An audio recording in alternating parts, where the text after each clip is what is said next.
Before we start this off, I've got a question for you. Do you recognize these two? Chances are, even if you didn't play the game they're from, you've heard of them. Or, at the very least, you've heard of the man on the left. After about 14 years since his first proper outing, it's safe to say that Cave Johnson's mimetic properties are unparalleled, thanks to the incredibly witty writing and J.K. Simmons' unmatchable vocal performance coming together to create one of the most charismatic and chaotic characters in popular media. Cave Johnson's Lemon Rant is perhaps one of the most popular pieces of writing to come out of the Portal series, second only to the famous Pastry Deception. It can be said with absolute certainty that this particular character has left quite the mark on public consciousness in his time. Now, what can you tell me about the woman on the right? Chances are you know her name, her position, and her eventual fate. But other than that, she's pretty much irrelevant, isn't she? Sure, she is vital to the creation of one of the most central characters in the franchise, but we're only offered the briefest of glances into her human life, and most of that screen time is shared with her boss. To call her influence understated would be putting it lightly, and I'm not just talking about her eventual upload into the genetic lifeform component of GLaDOS. Nope, been there, done that. Instead, what if I told you that there's an entirely unexplored period in Aperture's history, and that she stands at the very center of it? But beforehand, we'll have to do a little vivisection in order to get there. So get your cleanest jumpsuits on and strap into your long fall boots. Let's get on it.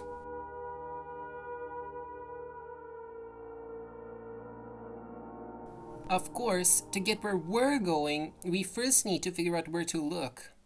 Let's look over what we do know of Aperture's history. The company was conceived in the late 1940s as a shower curtain manufacturer. Having accrued sufficient funding, it pivots towards the scientific field with the acquisition of a salt mine in the 1950s. From the 60s to the 70s, the company's sturdy foundations underwent rapid erosion. A few astronauts went missing. Money grew short. After a desperate attempt to save his company from bankruptcy, Cave Johnson ends up getting poisoned by ground moon rock. With precious few years left, Cave quickly pivots operations towards rapid automation, focusing on brain mapping and artificial intelligence research, appointing his assistant as his successor in the event of his untimely death. The GLaDOS project officially enters production, though it would take a decade to bring the disk operating system component to an operational state, a time investment Cave could no longer afford. With Cave Johnson dying before the completion of the genetic lifeform component, his assistant ends up assuming his position and therefore inherits his fate, becoming the basis for the machine's artificial mind and presumably dying in the process. GLaDOS is completed, experiencing a turbulent interval of testing before a commemorative activation during a company event, and that did not end well. A very tightly knit timeline, right? Everything of note is explored and laid out bare for us to see, yes? Careful now, that's where we need to look closer. You see, the gap between Cave's death and GLaDOS' creation? That's what we're looking for. We're looking at about a decade or so of completely unexplored company history here. Cave is dead, but GLaDOS isn't online yet, so who does that leave in charge? The answer should be quite obvious. If I die before you people can pour me into a computer, I want Carolyn to run this place. But what has she been up to? How did Aperture change in the years under her guidance? Sure, we now have our attention turned to the correct time frame, but there's no real information on her management of the company, is there? That's the thing. I'd actually argue there's quite a decent bit of data at our disposal, but it requires some piecing together on our part. And to kickstart that process, we need merely to look toward a particular state of the facility, one we should be the most intimately familiar with.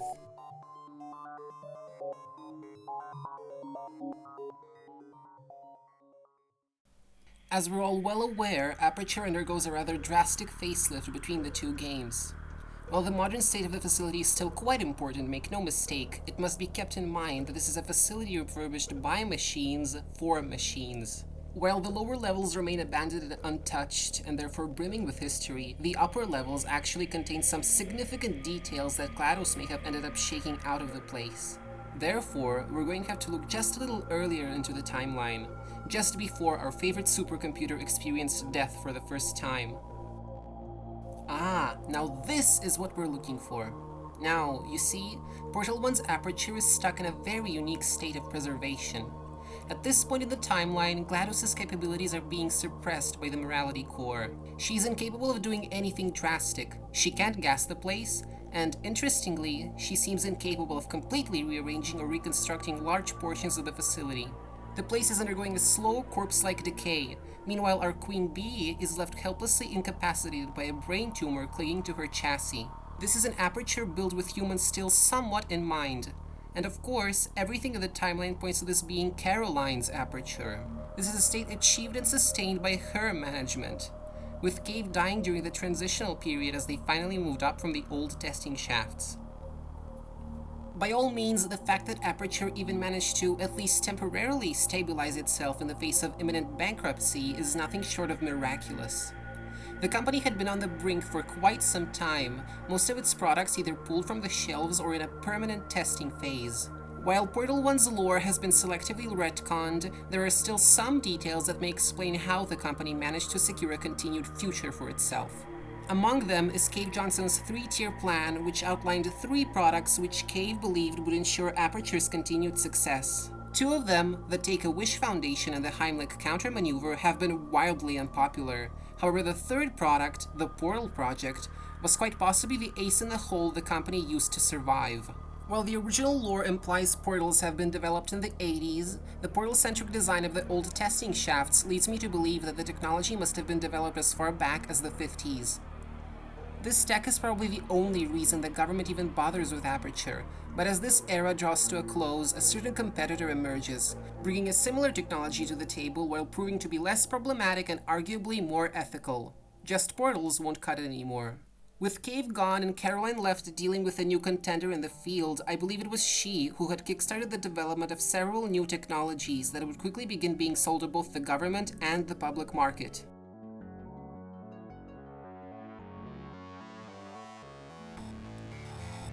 First came the turret, starting off with a military-grade version made for use on the battlefield.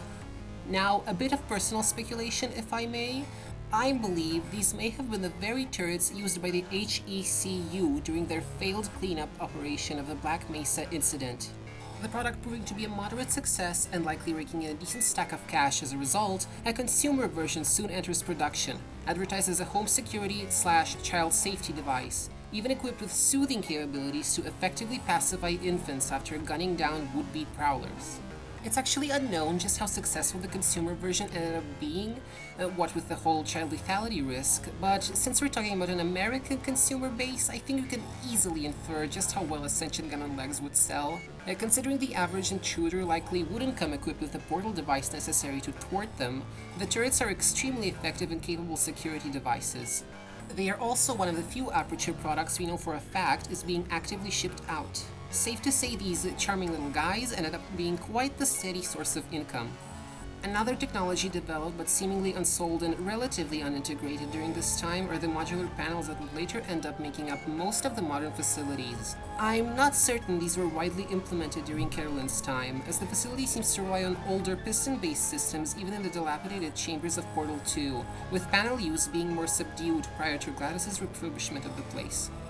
More minor developments include the adoption of a vacuum tube delivery system throughout the modern facilities and a complete redesign of the test chamber construction, the spheres being completely phased out in favor of a container-like setup that could be moved via a system of rails.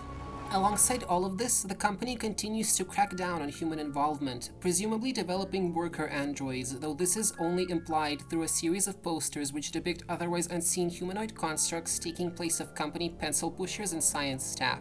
Curiously enough, despite Cave's stated claims of phasing out human testing, these posters imply the company instead wanted to automate worker positions, freeing up human staff and presumably increasing the number of test subjects while attempting to battle the dwindling employee retention rate. As far as we can tell, up until the construction and immediate deployment of Atlas and Peabody, human testing was never even remotely close to being phased out. Despite improvements in the financial field, the company's perception of humans has suffered an increasingly exacerbated decline. The human element stood in direct opposition to workplace efficiency, but it is that same element that makes test results so much more significant.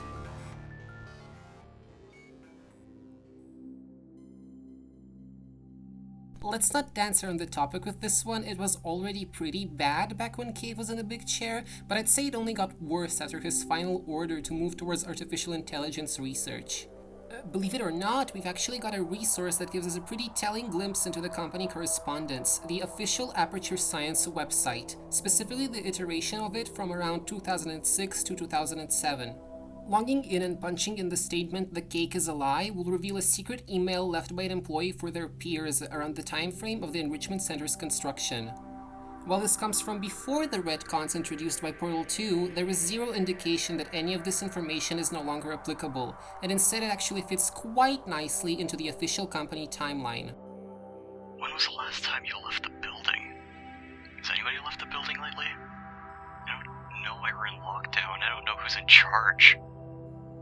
I did find out a few things, like these terminals don't have to tap out characters one at a time, and while we're all working on 20-year-old equipment, somehow they can afford to build an enrichment center. Check out the security feed. Whatever the hell a relaxation vault is, it doesn't have any doors. I don't think going home is part of our job description anymore. The supervisor walks past, press return. Quite a bit to unpack here, huh? We've got a lot to work with here. Considering this email was likely written relatively close to Aperture's downfall, we're likely looking at the company at its absolute worst. With the workplace being automated and the staff/subject pools likely continuing to overlap just as it did in the late 70s, the company has begun enforcing lockdowns in order to keep employees inside the building as long as possible. Why go home after all? You can get some shut-eye in the workplace and then immediately go for a round of testing as soon as you wake. It's just like your morning exercises. The enrichment center can provide for your every need. We have beans, we have water, we have toilets, we even have radio. You really don't need to leave. So, we have our first signs of the building's concerning shift into a kind of prison, but there's also another point of interest here. And I don't know who's in charge. That's odd, isn't it? How could you not know? It's practically his motto. One of them, at least. I'm Cave Johnson. I own the place. It would be deeply uncharacteristic of him to suddenly drop that, no? Unless he simply isn't the one in charge anymore, and his replacement isn't a type for the constant outings and theatrics her predecessor got up to. Caroline's chosen to blend into the background, and she seems to have done it so well that some of the workers, presumably some of the newer hires, don't even know she's the one running the show anymore.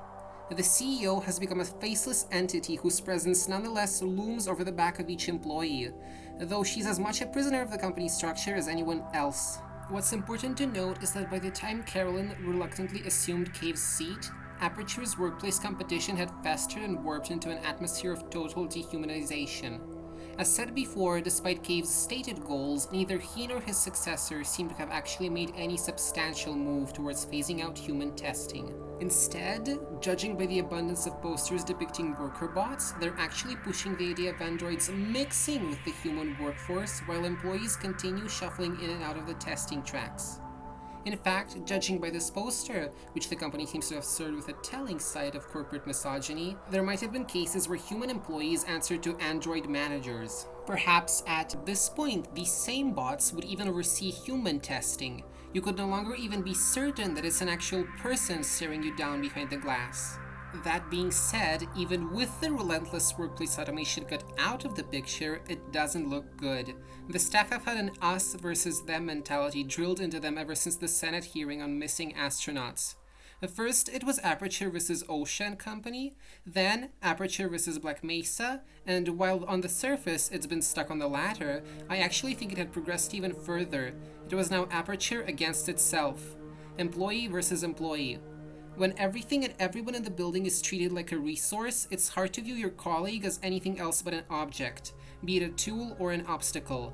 A perfect display of this can be found in Lab Rat, where Henry asks Ratman to shove his non-dominant hand inside of a core in order to start it up, choosing to potentially sacrifice a colleague's limb instead of risking his own. But the pre-release terminal website has something even more damning. Already the email from the unknown employee points towards a general distrust among staff towards the supervisors, be they machine or flesh.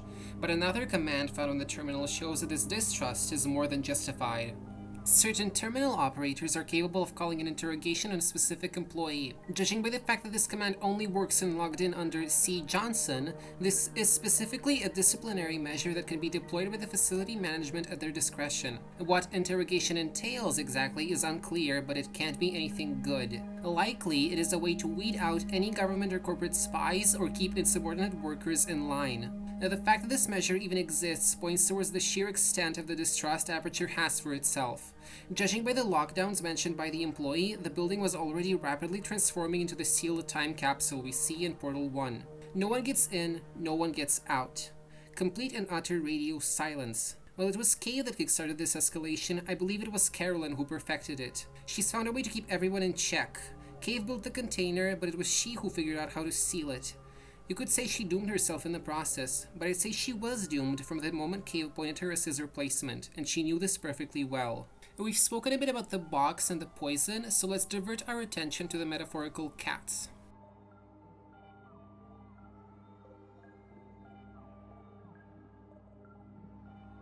As I've said before, they never phased out human testing. Far from it. In fact, under Carolyn, the company seems to have adopted a far more insidious and covert method of obtaining test subjects, compared to Cave's bold, snatch homeless people off of benches and shove contracts in their faces maneuver. While Cave's Aperture always advertised itself as a facility that puts science first, with the test subjects being mere contributors, Carolyn seems to have subtly diversified the company's stated goals. Just take a listen. Before we start, however, keep in mind that although fun and learning are the primary goals of all enrichment center activities, serious injuries may occur. Well done. Remember, the Aperture Science Bring Your Daughter to Work Day is the perfect time to have her tested. Cake and grief counseling will be available at the conclusion of the test. Thank you for helping us help you help us all. Testing is no longer just about the product, at least not overtly. Aperture now advertises itself as a company that promotes self-improvement, with testing becoming this vague therapeutic vehicle that would somehow produce a better you by the end. It is unclear whether or not there was still money involved, but hey, you get a free baked treat of your choosing, one you have to specifically select in the official test subject application program, by the way, and a free consultation with a grief counselor. Arguably a little more humane than $60 and a kick out of the front door, until you consider the fact that the tests only got deadlier as time went on, and it's not exactly clear whether the testing procedure ever specified you leaving the building. There's a reason one of the application questions is this. If you disappear tomorrow, would anyone miss you? Alongside this, Aperture has also created several so-called charity programs, like the infamous Aperture Science Self-Esteem Fund for Girls, which, for whatever reason, seems particularly keen on obtaining human vital organs, which I'm not sure will go toward helping any girls at all. While it is unclear, I wouldn't be surprised if the Take-A-Wish Foundation also continued operation, both of these programs likely continuing to be wildly unpopular. I'm not certain popularity is the goal with Carolyn, though.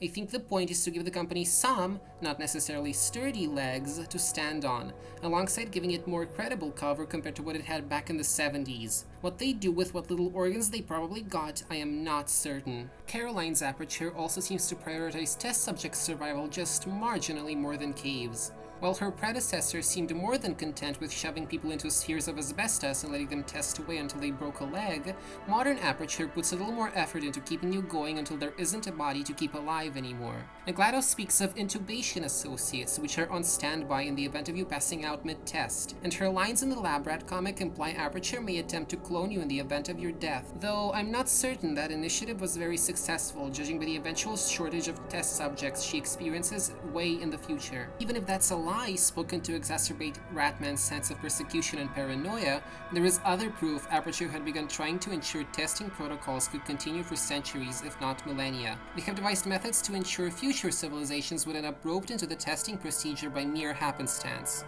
Under Carolyn, Aperture had built itself up into a sturdy cage that not even time itself could fully erode. A cage that yearns to bring more and more people into itself even long after there's no one left to keep its halls maintained. It doesn't need that, it will build itself out of itself. The test subjects have paradoxically become the least and most important demographic in the building. It builds itself for them, to keep them testing and to keep them inside. Unlike Cave, I'm not certain Carolyn had any intention of letting the test subjects go. She has devised a method to make new applicants flock straight to Aperture, and then she found a way to keep them inside. You don't need to snatch people off the street if you simply advertise yourself as the exact place they need in order to screw their heads on straight and get back into society at large. Test yourself, your daughters, your friends, and then walk out of the building having learned something new. Or perhaps stay a little while longer. Always plenty of room in the test subject waitlist. You'll do more good in here than out there, after all.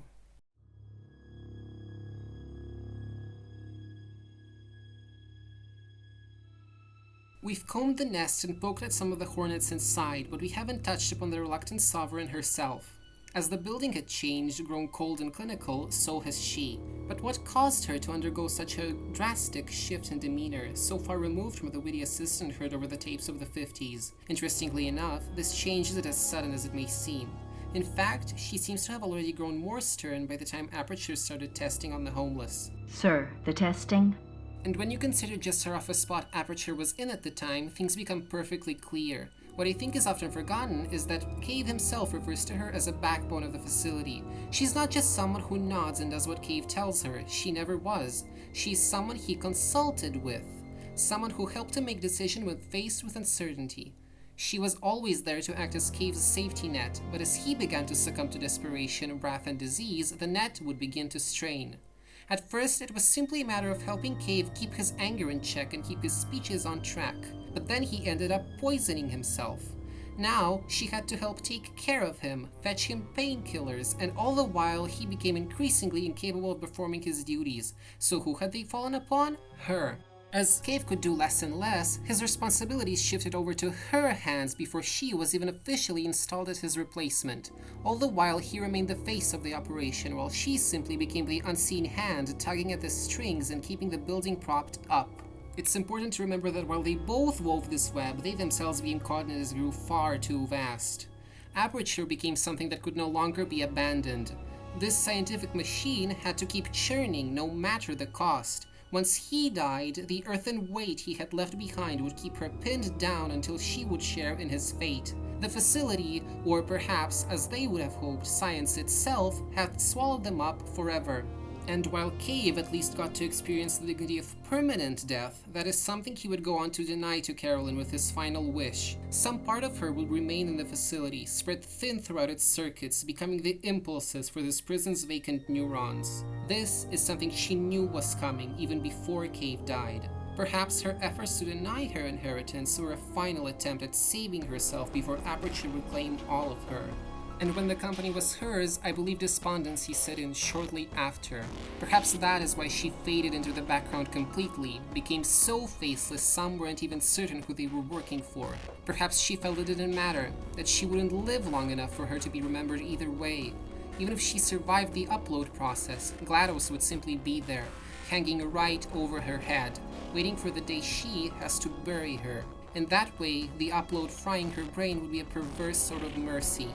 Either way, her days managing Aperture were likely spent staring at GLaDOS's lair, watching as her employees built it up day by day, knowing that the thing inside is waiting patiently to claim her mind and make itself complete. Knowing your days were numbered like this and understanding that you couldn't afford to waste them basking in the surface sun, you'd probably vanish too. And this is the unexplored tragedy resting at the very foundation of the Portal series.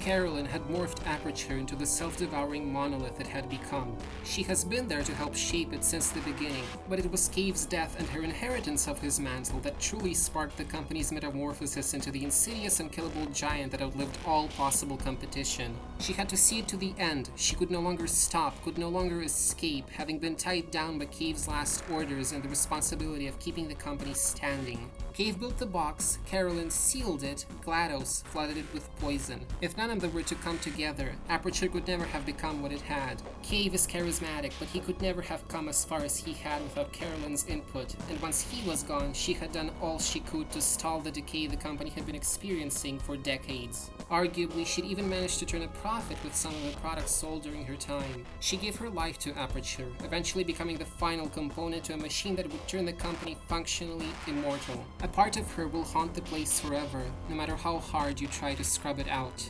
Though forced by another, though reluctant, she still made sure of that.